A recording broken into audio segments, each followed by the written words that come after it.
This was definitely not in the brochure. Police in Mexico are now looking for bandits who robbed 22 Carnival cruise passengers as they were actually taking a day trip. Now, no one was hurt, but as John Blacksone reports, it is yet another black eye for the cruise industry.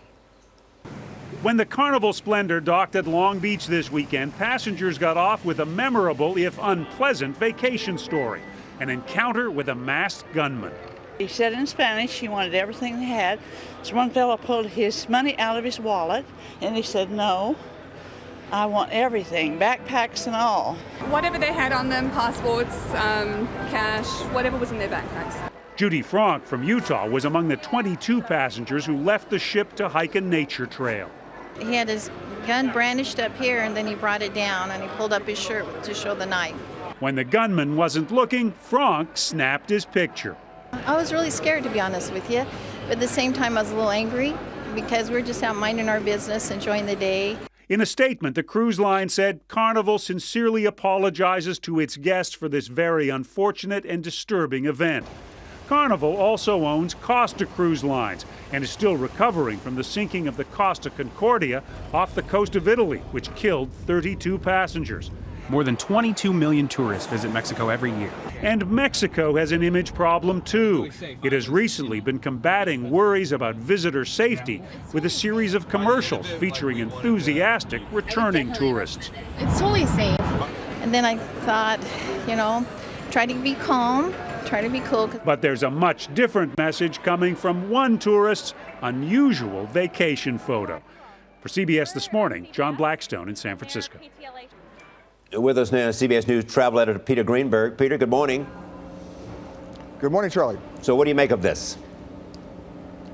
Well, you know what? It is an isolated incident, but it does differ because when you take a look at most port cities, whether it's Venice or New Orleans, Fort Lauderdale, or anywhere else like Puerto Vallarta, when you have thousands of passengers going in and out, you're always going to have an incident of some street crime, some petty theft, some purse snatching.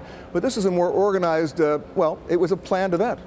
And there was no security with them on this hike, but a guide. Should that be something that is revisited, and do you think it will be? Oh, it definitely will be. In an issue like this, the liability goes right to the cruise line simply because while they sell the shore excursions directly to their passengers, then they subcontract out to local tour operators. The liability still rests with the cruise line. I would be very surprised if they didn't put at least one security person on every bus that leaves on a shore excursion, not just in Mexico, but in Italy or anywhere else. Mexico is a country that's trying to get a lot of tourists to come in because of some of the kinds of questions of violence they've had. What does this mean for them, and what can they do?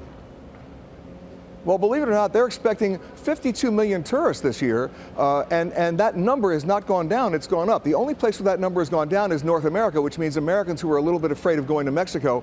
But keep in mind, if you actually look at the incidents, the number of incidents that have happened, the overwhelming statistics, the numbers are definitely in passengers' favor. It's not a problem for most Americans going to Mexico. You would think that the cruise lines would all want to somehow come together and figure out how they can improve their public image. Oh, listen, they're probably in that meeting as we're speaking. Bottom line is, Yes. they are. I mean, they've got to figure out a way around this simply because it's a very powerful image when someone takes a photograph of a gunman on a bus, and they're going to have to deal with that. But once again, you have to put it in perspective about the number of incidents versus the number of passengers who are actually going to Mexico or anywhere else. So in terms of putting it in perspective, Peter, for someone who may have a cruise coming up in the near future, if they're thinking of taking a day excursion, is it something that they need to be concerned about? What should they ask the cruise operator? Basically, what kind of security you're providing on the bus, where are we going? And you know what? The cruise lines are going to get ahead of the story, I guarantee you, because it's just too damaging for them not to. I would be very, very surprised, as I said before, if they don't start putting security people on those shore excursion buses. They have to. Peter, we hope you make your flight. I'm going right now. Peter.